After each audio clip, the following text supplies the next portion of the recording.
Good afternoon, everyone. Happy Friday. Welcome to Tejano Virtual Events. This session will be on reading with Rose Galindo. This session will be recorded so that you may come back to it later if you need, and so others who may have missed out on today's events will be able to come and watch it. This event will provide Tejano Passport points, and the code will be posted on the chat at the end of the session. So now, at this time, please mute your mics for the best sound experience, otherwise the feedback could interfere with information we will be sharing today. Without further ado, I'll pass it on to Ms. Galindo so that we may begin. All right. Well, thank you. Thank you all for being here on a Friday, 1 o'clock. So today we're going to talk about a little bit about reading comprehension and how you can improve your reading skills when you're having to manage these texts that are full of information. So do I manage the PowerPoint or do you all manage it? I guess I can do it, right? Because I'm a moderator. Yes, ma'am. Okay, perfect. Thank you. So before I even start, I want to thank the SSSP and the individuals that are here.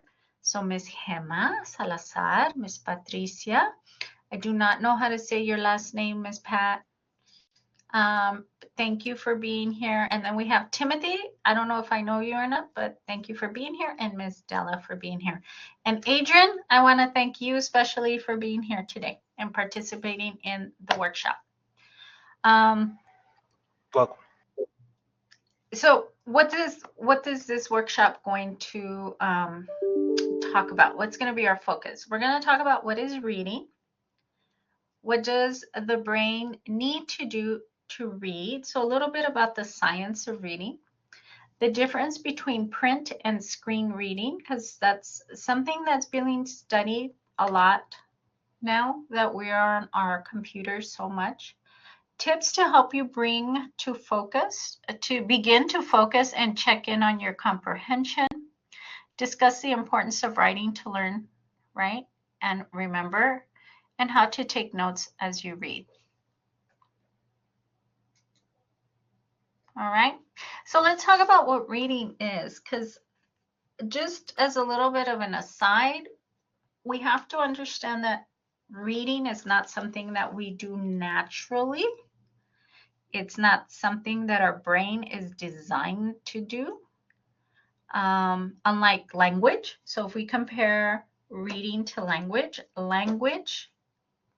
you will do automatically, right? Because your brain is designed to speak, but it's not designed to read. Reading is something we invented, right? Somebody invented letters, then connected those letters to sounds, and then those sounds to words, and then we put those words in sentences, and then we started creating paragraphs to send ideas, right? So this is very simplistic. So the brain has to use networks that were not designed to read, and they had to kind of shape themselves and connect themselves to other parts of the brain so that it can do this process that we call reading. So now the eyes had to learn how to shift back and forth, right? The part of the brain that interprets sound now had to connect those sounds to different sounds to create a word, create meaning to that word. Now the person has to stay focused, right, long enough to pull meaning from what is being said in those words. So reading is not something we will do naturally, right? So again, if I were to put 5 children in an island, those children, those babies, would develop their own language. If I were to throw a book, they would not know what to do with those books, okay? That has to be something that is taught, okay? And we as humans need to learn this process of language. And how do we learn it? We practice, right? We practice reading. For some people, their brains connect really easy and they learn sounds and meaning and vocabulary very easy. For others, they don't connect as easily to these, what we would call reading networks. So what is reading? Reading is being able to recognize words, decode words, recognize words, and then put them into a context, right? So you have language, you have word recognition plus language comprehension, which is going to equal reading comprehension. I like to pull this up because it actually shows how complicated reading is. If you talk to neurologists, they're going to tell you that reading is like plowing the brain, right? You have to plow these networks into the brain in order for it to be able to read. So when we're reading, if you look at all of these little strands, think of that as a different part in the brain that must connect and wire in order to conduct that activity. So we have to conduct all these, we have to be able to engage in all of these different areas, practice them, right? And then be able to become a skilled reader as we're practicing and developing background knowledge, you know, developing our vocabulary, learning syntax structure, which is language structure, right? Grammar, verbal reasoning, literary knowledge. And then here we have at the level of word recognition, phonological awareness, decoding, sight recognition. And here we don't even have the next level, which is being able to focus, eye movement, right? Which is very important also to be able to read, right? The whole idea of scanning back and forth when we read is very important. So we have to do all of this, and we have to practice it strategically in order for it to become automatically and then become very skilled readers. So when we come to college, we really have to be at this level, right? We have to be very skilled in reading. But if we don't practice reading, then maybe we're coming into college somewhere in here. And then we need to then sit down and practice. There's really no magic to reading comprehension. The more you practice, the better you get at it. Right now, we are debating, right? Or we're looking at a lot into what is happening when we're reading online on screens now, because so much of what's happening today is that we're reading on our phones, right? A lot of our textbooks are now on iPads, or we can pull them up on the computer digitally. So now we have this kind of two different ways of reading. We read print, and then we read on the screen. There's still a lot of research that needs to be done on reading on the screen, okay? Recently, I just found out, and I have to get more into the research, is that we're learning that when people read online, a lot of that information is not being sent into long-term memory. So just quickly, we have short-term memory, right? A couple of seconds, then our information gets put into our memory, like a phone number, right? Where you repeat it and repeat it and repeat it in order for you to be able to dial. And then it moves into what we call long-term memory, and that's where you keep information for a long time. So what we're learning is that students who are reading, and they're on computers, and the research has been done with elementary school kids because they're given computers now instead of books. They're seeing that there is a difference when a kid learns on screen than when he learns with a print book. We're seeing that print screening is not allowing for that information to carry over to long-term memory as easily. But other areas that we can focus in on when we're talking about print versus screen reading, when we print, reading on a book, right, a printed book, we tend to pay more attention to detail. It's easier to navigate longer text, and it's more conducive to learning. And when I first put this PowerPoint together, the research wasn't out on the screen reading stuff. So you can actually Google it and find out more about screen reading and the research that's coming out on that. When we look at a screen, we skim on mostly the left side. So next time you're reading on your cell phone, pay attention to where you're reading. It tends to be more on the left side. So we read the top, we scan to the left, and then we read the end, and then we kind of go back and we find the information we need. But we don't sit there and read from beginning to end like we would read a print textbooks. It's more difficult to navigate long text, right? People's state of mind is less conducive to learning when you're on the screen. And then you also have that blue light that really isn't good for you. It tends to keep you up at night. So if you're reading late on a computer screen, it kind of wakes you up and it doesn't let you go to sleep as well, or get you into those states of sleep that you need to relax, but not just to relax, but to learn. So as you'll see towards the end of this, I'm going to quote a neuroscientist that talks about how important sleep is in order for you to learn. We need to sleep so that the brain can process that information, right? And learn it, put it where it needs to be put in order for us to learn the new information. So lots of information still coming out on the differences between print and screen, but be very aware that there is differences, okay, in the way you're engaging with both text. So when you're moving from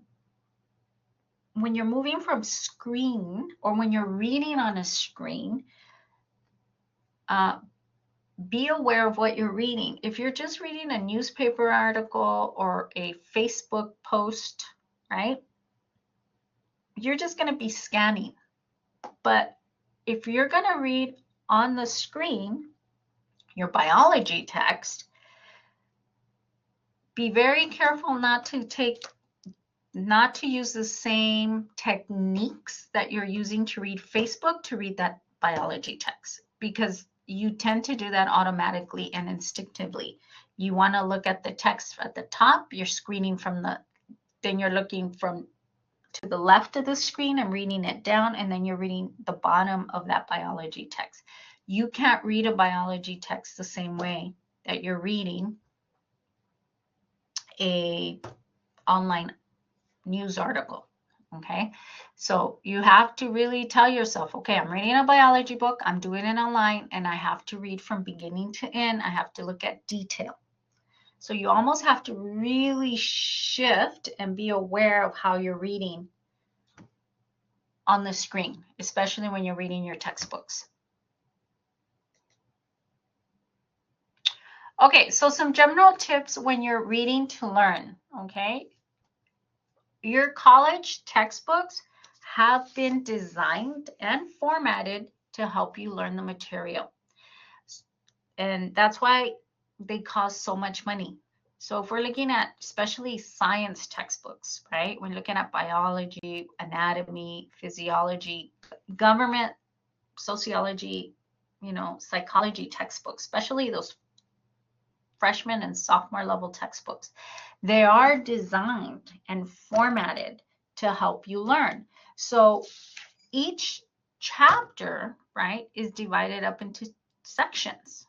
Okay, so read the sections of the chapter, right? Read each section of the chapter one at a time. Look at it like an outline. Read with time limits. So many students want to sit down and read a whole chapter from beginning to end. Sometimes we can't do that. Our brain starts to wander. So set limits. Sit down and read for 10 minutes, take a break, and then come back. Promise you, you would be more effective when you do that, because your brain needs breaks in order for you to learn the information. It kind of needs breaks to wire in that information. Again, take breaks, take notes.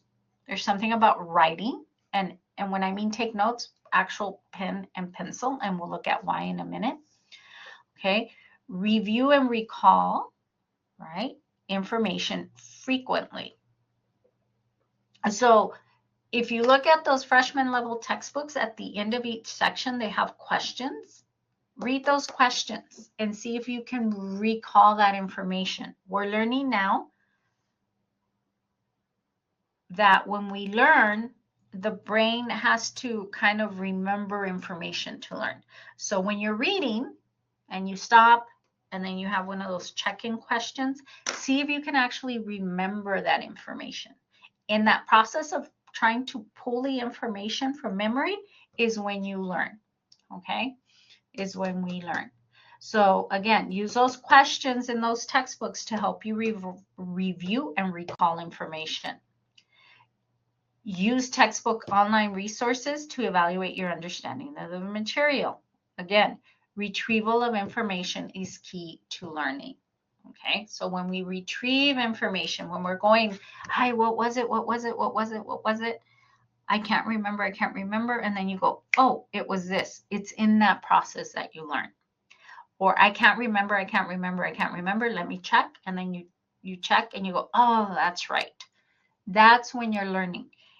Learning is not an easy process. It's a process that requires struggle. Okay, and we know that now. One of the things that students get wrong is that they feel like when they're struggling to learn, it's because something is wrong. They're not smart enough to learn, or they are not going to learn the information, or the information is too hard for them. It's actually the contrary. When you feel that frustration is when you are learning. So that's actually a good sign that you are learning. Okay, so these are two simple strategies that I use in my classes to help students focus when they're learning, because one of the key components to reading is focus, right? If I could put another little strand in that little rope, it would be focus. And if you're not a person that sits down to read, your mind is going to wander. And just like everything else we do in life, we have to train ourselves to do the activity. So we have to actually train ourselves to focus, or teach ourselves to focus. So one of those things that we're told a lot, but nobody ever teaches us how to focus. So I remember as a kid, my teacher used to say, focus.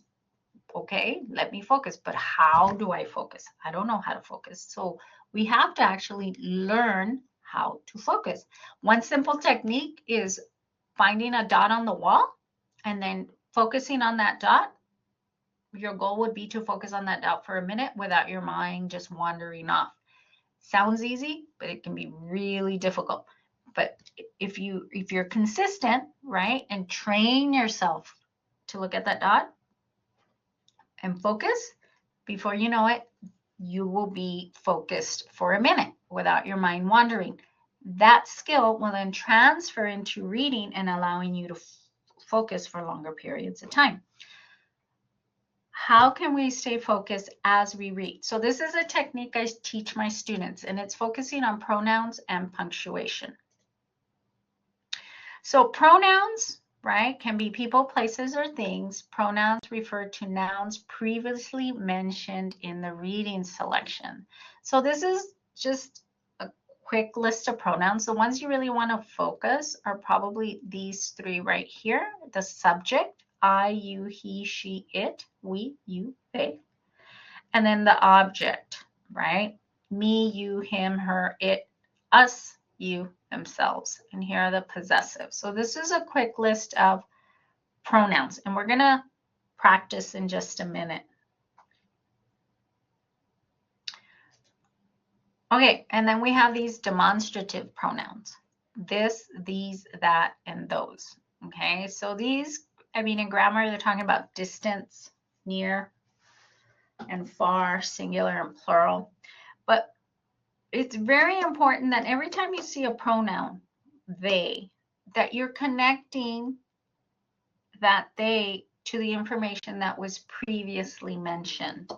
When you have sentences that begin with this, blank, blank, blank, blank, sometimes this is referring to information that was previously mentioned, or these, information that was previously mentioned. If you can't connect to that information, if you can't say, oh, this is referring to, then you need to stop, go back, find that information, and then bring it back to the point that you're at in the reading, and then continue to read. Okay, so we always want to connect the pronouns to the information it's referring to. Make sure that we're understanding what those pronouns are referring to. Another technique is to pay attention to the punctuation that is being used within a sentence.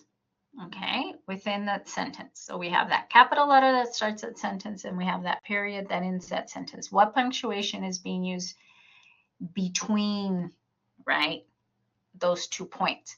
So what we're looking at is commas, colons, semicolons, dashes, parentheses, or brackets. So every time we see one of these punctuation marks, the first thing we want to do is stop, right? Oops, I'm sorry. We want to stop. We want to use these punctuation marks like a big stop sign, right? It's just, and as soon as you see this, you're going to stop. And then what you want to do is you want to check in on yourself. So if your mind has wandered off, you started thinking about something else, and you see a comma, boom, you're going to say, okay, stop. You're going to bring yourself back into focus, and then you're going to check in. Am I understanding what I'm reading? And then kind of self-reflect on what you're reading. If you cannot do that, at that point, you need to go back, find the information that you need, right? The one that you didn't pay attention to because your mind was wandering. You need to bring yourself back to the point of the commas, parentheses, colons, semicolons, dashes. And then you're going to continue. But you're going to be very aware that what follows any one of these punctuation points is going to be more information about what you just read. Okay, it's going to be more information about what you just read.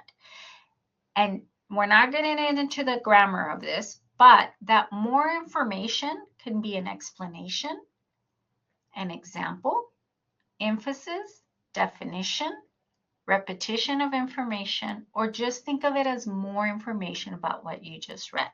So again, you're going to see a colon. You're going to stop. Check in on yourself. Am I understanding? If you say no, you go back. You find the information that you need. You get back to that point, right? That colon. And then when you continue to read, you need to remember more information about what I just read. Okay, so let's practice what we learned up to this point. So this is a section from a government book, okay, defining government. So just very basic, right? We're going to pay attention to the heading here. What are we going to read about? Defining government. There's your topic.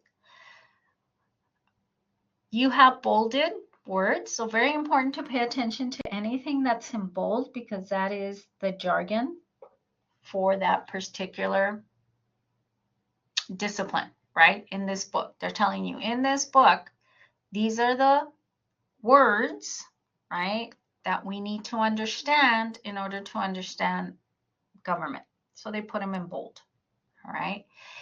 This text was very simple, but other textbooks could have information on the side called text support.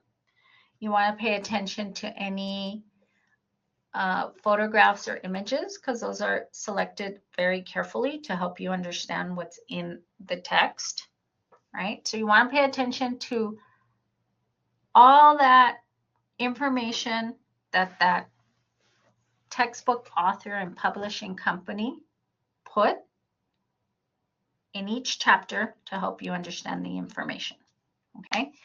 When we read, we're going to pay attention to commas, dashes, parentheses, and colons. So I just picked this one, and let's look at it, and let's read it.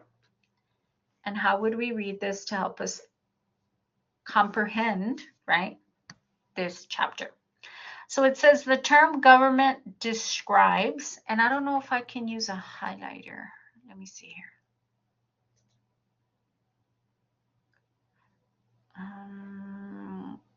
Let me get it. Here it is. Okay, So the term government describes the means by which society organizes itself. See right here, here's a pronoun.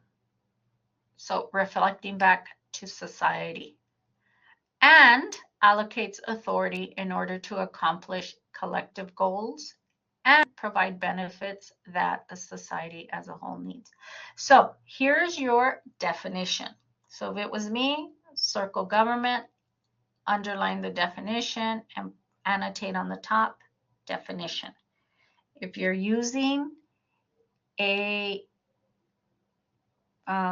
digital text, you can highlight this in a certain color, right? You can use different colors for different parts of the text, or you can actually write out notes, okay?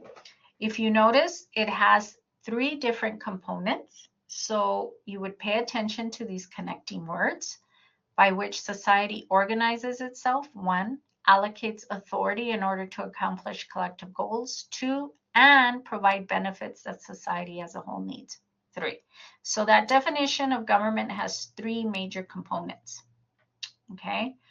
Among the goals that governments around the world seek to accomplish are economic prosperity for the nation. Here's a comma, right? So we're going to check in on ourselves. Am I understanding what we're talking about? If you say no, you go back, right? And you either reread the sentence or you go back to the beginning and find that information you need. And secure national borders. So here's another capital. So here we know that it's a sequence of events. Not events, I'm sorry. They're adding information, right? They're adding information with this comma. They're adding, so economic prosperity for a nation, secure national borders, comma, and the safety and well-being of its citizens. So these are the goals of government. Government, here's a word, also provides benefits for their citizens, okay? The type of benefits provided differ according to the country and their specific type of government system, comma, check in on yourself, but, right, so we're going to contrast information here. Governments commonly provide such things as education, here's that comma, healthcare, and infrastructure for transportation. So here, we're defining government more clearly.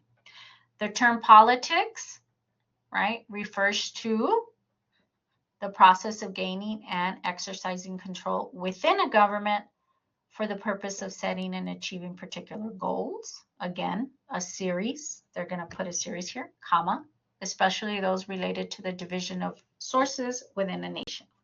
Okay, so 2 definitions and an explanation of government. Here, we're going to go here. I want you to focus here on this, okay? Sometimes governmental systems are confused with economic systems. This, so when we see this, we're referring back to the information we just read, right? Governmental systems are confused with economic systems, okay? So refer back. This is because certain types of political thought or governmental organization are closely related to or develop with certain types of government systems. And then it gives you an example, and then it's going to keep going. I'm going to continue with the biology text. Any questions on this one? This one's pretty self-explanatory. Okay, so here's a biology text, right? So again, here's the title. What happens to energy and chemical reactions? When biologists consider the amount of energy and chemical reactions that is available to do work, here's your comma, they. So who does they? So we're going to stop. Make sure we understand. Continue with more information. Here's they. They refers to biologist. And this sounds like something that's very simple, but it has been my experience that students really lack comprehension or miss out on understanding that text because they're not connecting those pronouns to what that pronoun refers to. So they, who's they? Biologists, evaluate two types of energy. If you see here the colon, you're going to get more information about two types of energy, kinetic energy and potential energy. See right here, it says chapter 2, section 2.3. So they're telling you this is going to be really difficult to explain in words, so we're providing a visual. You must refer to that visual because it's giving you more information about what you just read. Kinetic energy, right, is energy in motion. There it is, definition.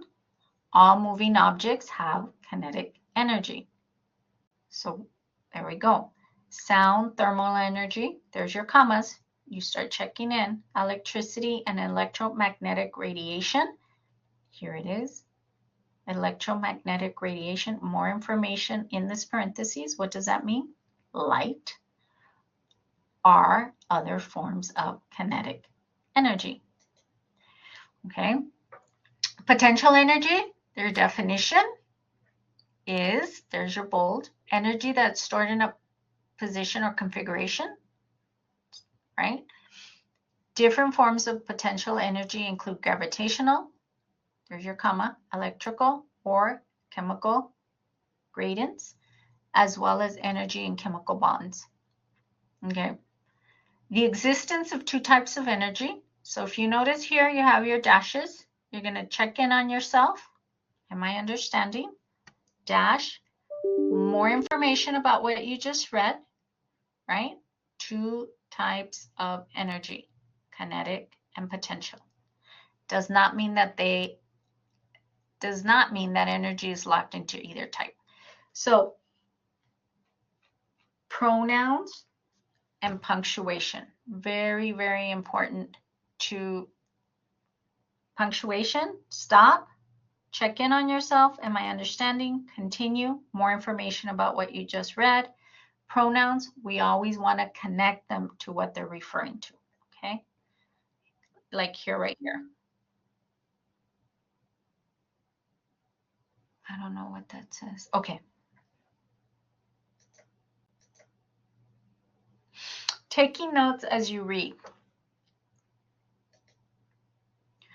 So this is a really nice podcast if you haven't heard him. It's Andrew Huberman. He's a neuroscientist out of Stanford University, and he has lots of he's a podcaster, but he podcasts about all sorts of health related issues. And some of his podcasts include learning, focus, right? Others are on, mental health, physical health. But this is what he wrote about reading and writing. Okay, so he says the value of reading and writing things down that we read or hear cannot be overstated. Two expert guests who specialize in speech and memory on the Huberman Lab podcast explain that we read text or listen to something and then write key aspects, takeaway down by hand, right? So here he's emphasizing in between those two dashes, not typing. It engages our motor control centers in a way that deeply embed that information in memory. Okay, so remember we talked about reading on the screen does not help move information from short-term to long-term memory. Okay, taking notes, however cursory, however simple, however we don't, even if we don't pay much attention to that note we're taking, turns out to be the best way to remember and implant information and implement information later. So writing, there's still something that's very part of the human experience that we need to engage that motor activity of writing to help us learn. Okay, so which way would you prefer to write notes? Okay, so when we're using a textbook and we're pulling notes out, or when we're reading an online text, right, a digital text, how do we want to take those notes? Most students want to take notes here on what you see on the left side. And if you look at that, just visually, it's just kind of assaulting. You don't know where to start. You're sitting there just reading and reading and reading information and not really studying it for its major ideas, right? If you look here on the, what is it, on the left side, on the right side, right? On the right side, this other side, you have, it's easier just even to look at. These are just lines. So you can imagine if you have information that you have to study. You can get general information here and then the specifics on this side. So this is what they call the Cornell note-taking method. And there's a lot of guidelines to doing this. But you can just make this really very simple, right? Put general information on the left side and then specifics on the right side.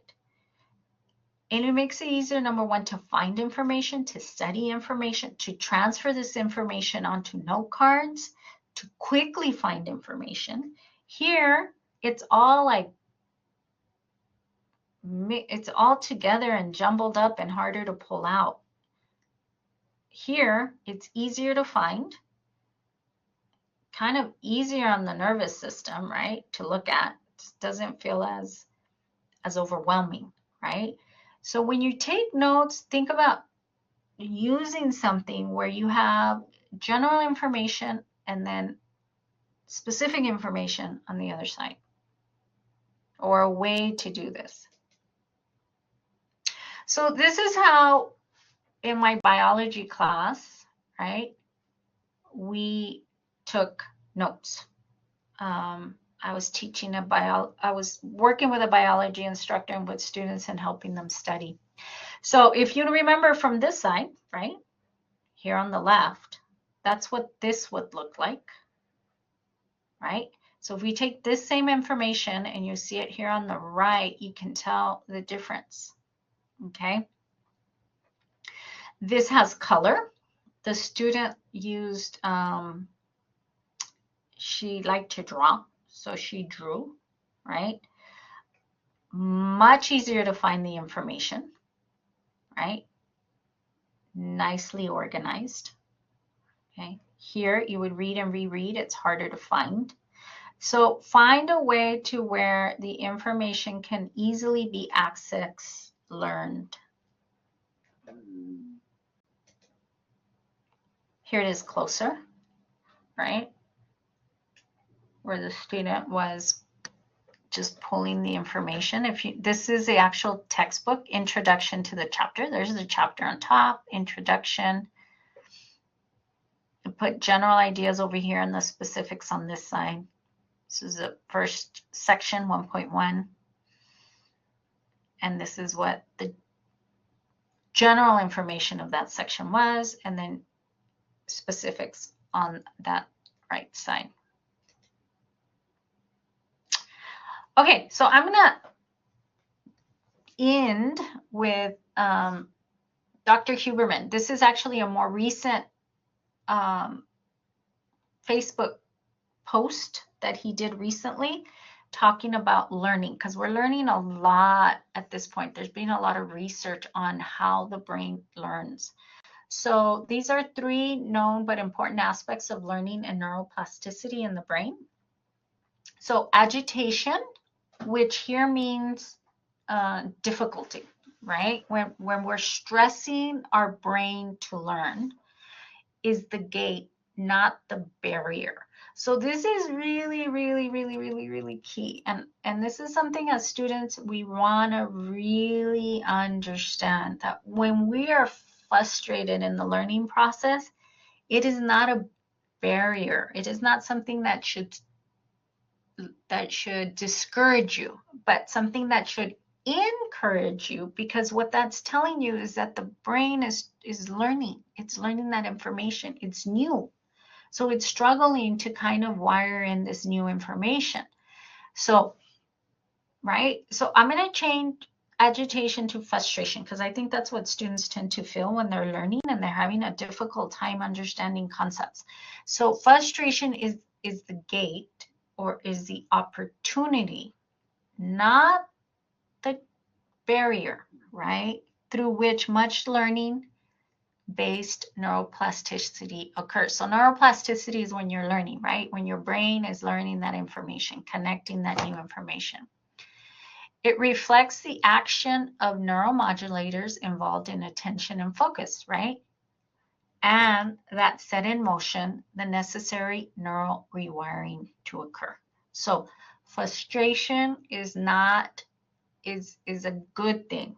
And I really want to emphasize that, because it is the process in which the brain is learning something new. The actual rewiring of neural circuits that allows for learning takes place during sleep. So this is another very important concept, especially the first night after number 1 above, after you're learning that new concept, okay? Sleep is so important, because it's in our sleep that the brain connects that new information. I remember when I was in college, I would go to sleep and I would dream everything that I studied. And I started picking up on the fact that when I was dreaming about what I was learning, I actually learned it better. Or if you're very frustrated and you go to sleep and you wake up the next day, you can you learn the information. It's like there. It's because you gave the brain the time it needed, or the rest it needed, to be able to learn that information. Introducing brief 10 to 30-second pauses when trying to learn new information allows for faster learning. So these gaps reflect the rapid replay of the relevant circuits. The circuits equate to the extra repetition simply by pausing. So big mistake that we make that when we're sitting there, again, if we're trying to read something, we're not giving ourselves little breaks so that our brain can then learn that information. The brain needs breaks. When you're learning to maybe take a test, myself included, when I was a student, I would just sit there and repeat and repeat and repeat the information. And I wouldn't get up and I wouldn't take breaks. But it is in those breaks that is key to being able to really learn that information. So you need to take breaks. So 3 takeaways, right? When it comes to learning information that you're reading. Number 1, frustration is not a bad thing. It's actually letting you know that you're learning, right? You need to sleep to help you rewire that information. And as you're learning, and in this case, as you're reading, you need to take breaks. Breaks are key, really key to wiring. So when you take that break, what the brain is doing, it's actually repeating that circuit that you're learning. It's actually connecting that circuit. It's wiring in, wiring it. It's repeating what you're trying to learn. So breaks are really, really, really, really important. Okay, and with that, I'm going to stop and see if you all have any questions that I can answer.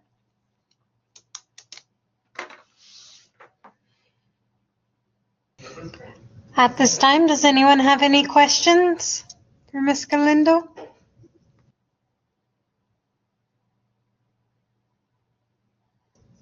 No. All right, if there's no questions, then I'm going to take a moment to thank Ms. Galindo for her wonderful presentation today. Thank you, Ms. Galindo. It was very insightful. And I hope the students that came today really got some good information to apply to their classes. Thank you to the audience for sharing our Friday with us. And before I let y'all go, I would like to invite you to next week's He- sessions.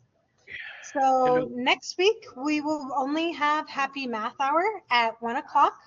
For Math 1314, we'll be going over exponential and logarithmic functions.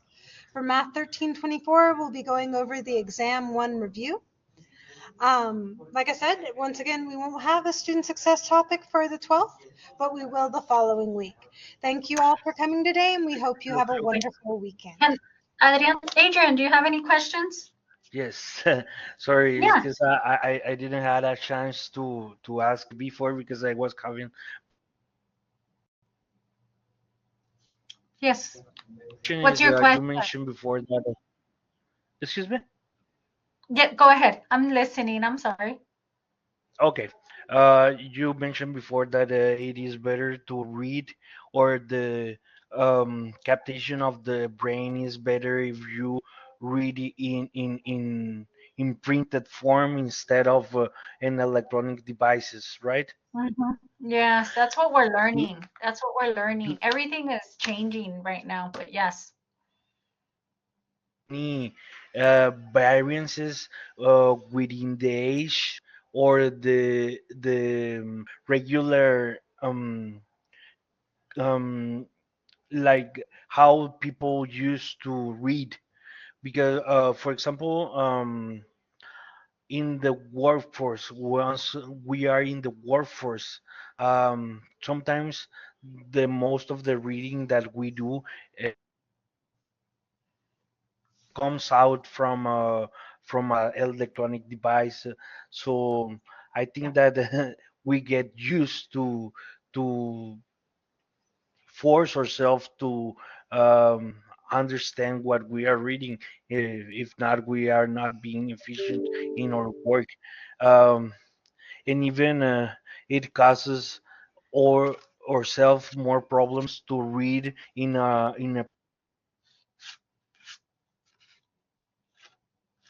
I that lost. never get used. Excuse me.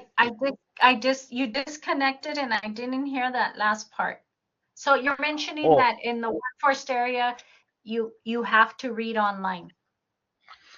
yes, and also I have seen that some of the people that start reading more and more in the electronic devices mm, get it is better for them to see it in electronic. But I have also seen people that never get used to see it electronically, so they always ask for printed forms. Yeah. You know, what's interesting is that they have done the studies where they give one group of people the print and the other group of people they give it to them online and then they give them a test and it's what they've seen is it depends on what they're reading sometimes. And So if do you they're know? reading like a literature text, they tend to be able to answer questions more accurately when it's print and digital. But if it's like a very detailed text where they have to manage and learn a lot of very specific details, the groups have done better when it's in print. Okay, okay. So it is like better if the detail is not that much, right? Right. Um, When it's more general information that you're pulling out. But do you you made know a if very, go ahead. these studies in random population or they have chosen the population for these studies with some criteria?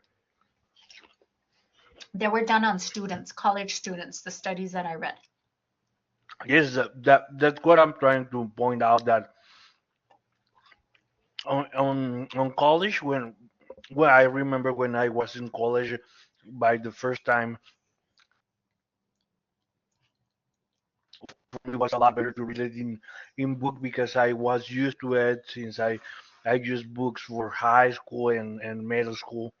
But after I got into the workforce, I for for a lot margin, I prefer to read it electronically. It makes my life easier. Because, and do you take notes?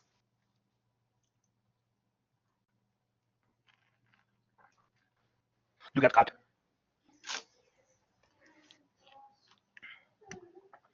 And maybe it's information that you were already learning and now you're just updating yourself on the information you already know,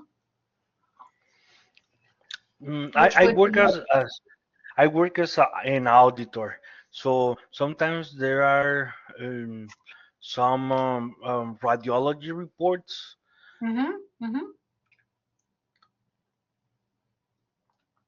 So, Cautiously, just so uh-huh. yeah. So what we're learning, and I don't know, because this is information that we're just learning, right? It's like Mhm. everything's changing. So it might be that children now, because you have kids now in the schools that are just using computers to learn, Mhm. there's hardly any more books, that these children might just program themselves differently and know how to read online, right? But what we are seeing is that for right now, we know that the kids that are reading, the children in elementary school are not moving the information from short-term to long-term memory as effectively as in years before. So that's one situation. We're talking about elementary school kids. Another situation would be like me. I mean, I'm already comfortable with language development and the reading process. So I'm not having to learn that information anymore. So when I can then get online and read research and be very comfortable with kind of scanning it and not really reading it for detail, because I already have some background information to be able to understand what I am reading online. Now, if I'm reading something new for the first time, Mhm. it's easier for me to do it on a text. It makes me focus more and it doesn't allow me to scan as much. Because what we're seeing is when we're reading on our phones, we just scan. And we get used to that every time I read on print or digital, I'm using that same behavior in everything else that's digital. And that's where the problem is coming in. So on my phone, I scan, then I'm reading a biology textbook and I scan again because it's in the same delivery mode. It's being delivered on screen as well, the textbook. So then I'm using that same behavior that I used to scan my phone to kind of read the book or scan the book. And that's where there's a disconnect in what's happening right now. People, students, and I'm going to talk about students because that's what we have here. Students want to read their college textbooks that are online the same way that they read on their phone. Does that make sense, Adrian? Yes, of So then they course. will get the And most out of it. But things are changing. that, that, that Research is is interesting. changing a lot. Yeah, it is. It's fascinating. If you notice there on the screen, those are the two books that are coming out, but there's more coming out now. Research is big right now on what's happening with reading. Um, another area that's being looked at is that you have, uh-oh, what happened? Okay, am I still here? I just disconnected. I think I am. Another, Yes, you're still here. Yeah, you are. Yeah, you okay, are. I am sorry, it just kind of went blank right now. Um, I lost my train of thought. Another area is when students get those laptops, because you know how do you have children, Hmm. Adrian? Hmm. Do you have them in elementary school? No, I don't. Unfortunately, I'm not. You don't have, okay. So children in elementary school now, they give them an iPad or they give them a computer and all their homework is on that computer. Their reading Mhm. homework, their reading homework they can actually hit a button that reads the words to them. So instead of the child using their decoding skills, like if they see the word cat, they go ka, at, it reads it for them. Or if they have a story, it reads the story for them. Yeah, That is not reading, that is yeah, listening. So they're not developing their reading skills. Reading skills is of course. decoding and understanding, right? Yeah, So that because at the point that your wernicke area in your brain is decoding what you are seeing with your eyes, then it make your imagination, your imagination, and that helps with your long-term um, um, memory. Hmm. memory. Yes, of course. Yes, that's a good point, of course. But also maybe, for example, I think that, for example, making virtual labs in for example, in online, that's that helps me a lot more than just an instruction by a book. You Oh know? yeah, when you apply it. Yeah, most definitely. Yeah. So that being having didactical material helps Hmm. also to shape shape.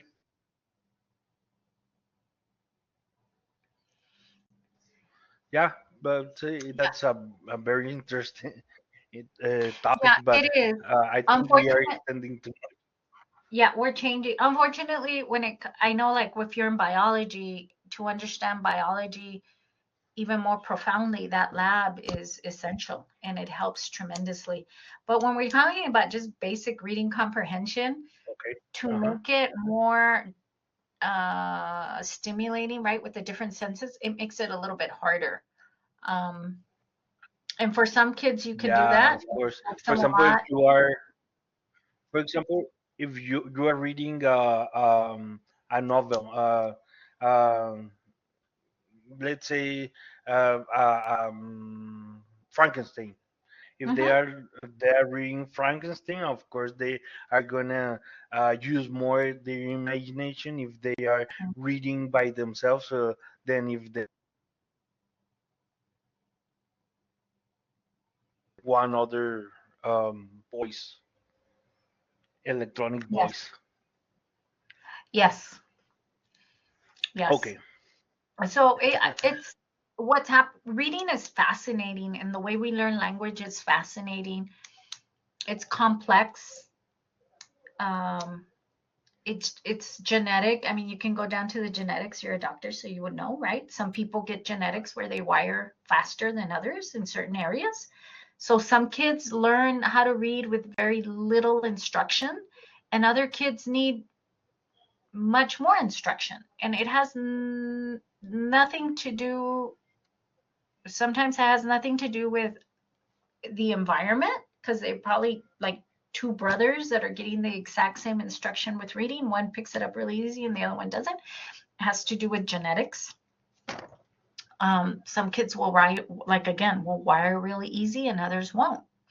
Um, it's fascinating. Doesn't mean that the one that has more difficult time won't learn to read. It's just going to require more effort. Yes, of course. Hmm. Okay. Thank you, But come by and Miss talk to me, Galindo. Adrian, if you ever want to talk more about this. I'm in A1110. I'm at the Valle Verde campus. I'm happy to talk more about reading and reading development with you. Thank you. Thank Okay. Thank you. Thank you, Ms. Galindo, once again for presenting to us. And I just want to say, have a good weekend, everybody. Thank you. Okay. Thank you.